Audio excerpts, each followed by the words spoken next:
Good evening, all, and welcome to our first seminar. This is Katia Prince, your instructor. Can everybody hear me well? Okay, great. Since our course is about creating a supportive online course community, we're going to discuss the discussion board since it is typically the heart of the classroom. This particular presentation is designed to help you better understand the online student and what role you need to play in terms of fostering a supportive online community. So do hold your questions until the end. I want to go through the presentation and then we'll have a discussion afterwards. Now, it's important, obviously, to write good discussion questions. That's the foundation of a good discussion board. Now, as you prepare questions for a discussion, think about what is most important that students know and understand about the topic. For example, the article you asked them to read, the last lecture on the topic, the chapter in the book, etc. Shape your questions with that goal in mind. Avoid questions that prompt a yes or no answer.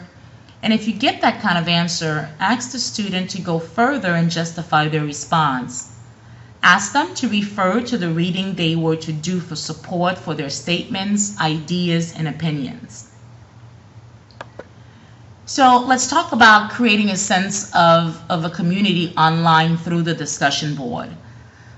Jilly Salmon, professor of e-learning and learning technologies, has identified 5 stages of online interaction. And according to Salmon, each stage requires different types of support from online instructors. So it's essential to understand the stages that students go through with online courses so that we, as instructors, can take the appropriate step to keep them engaged and build a sense of a supportive online community. So let's go through the stages. Stage 1 is about access and motivation. Learners need strong motivation and encouragement to put in the necessary time and effort. Most learners will need some form of individual technical help at this stage, as well as general encouragement to overcome their fear of the technology and any frustration they experience. Just about every learner, new or experienced, worries about how much time it takes to be online. So it is best as the instructor to give learners a clear indication as to how much time the online interactions should take and how often they are expected to log in. As we move on to stage 2, which is about online socialization, you'll find that some learners are initially reluctant to participate in the discussion, but they should be encouraged to read and enjoy others' contributions for a short while.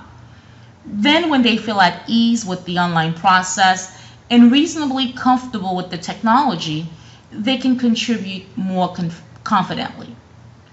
As the instructor, your role is to develop a sense of community. This is done through social presence, as you did in the activities in the first unit, with the getting to know email and making connections.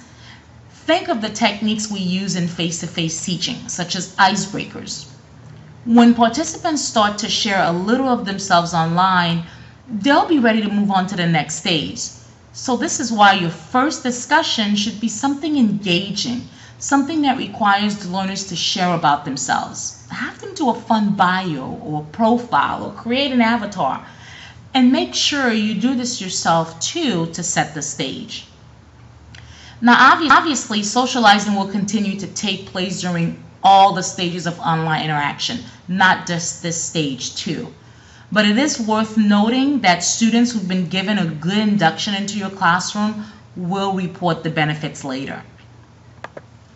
As we move on to stage 3, information exchange, you'll find that in this stage, students generally become excited about the immediate access and fast information exchange. But also, they're sometimes concerned about the volume of information, and they may experience overload. So your learners are likely to need help from you in developing or refining their seeking, searching, and selecting skills. So as an instructor, you need to provide guidance without stopping the free-flowing communication between students. Also, Also, keep in mind that students get a lot of motivation and enjoyment from this personal communication, and that this support will foster the online community that you seek to create. We move on to stage 4 of the online interaction, which is knowledge construction. Now, as interactions are taking place, many, but not all of your learners start to explore and in the process widen their own viewpoints and appreciate different perspectives.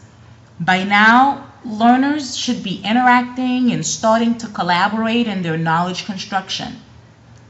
Now is when you need to pull together all of their contributions and relate them to concepts and theories from the course so that you can accomplish your learning outcomes.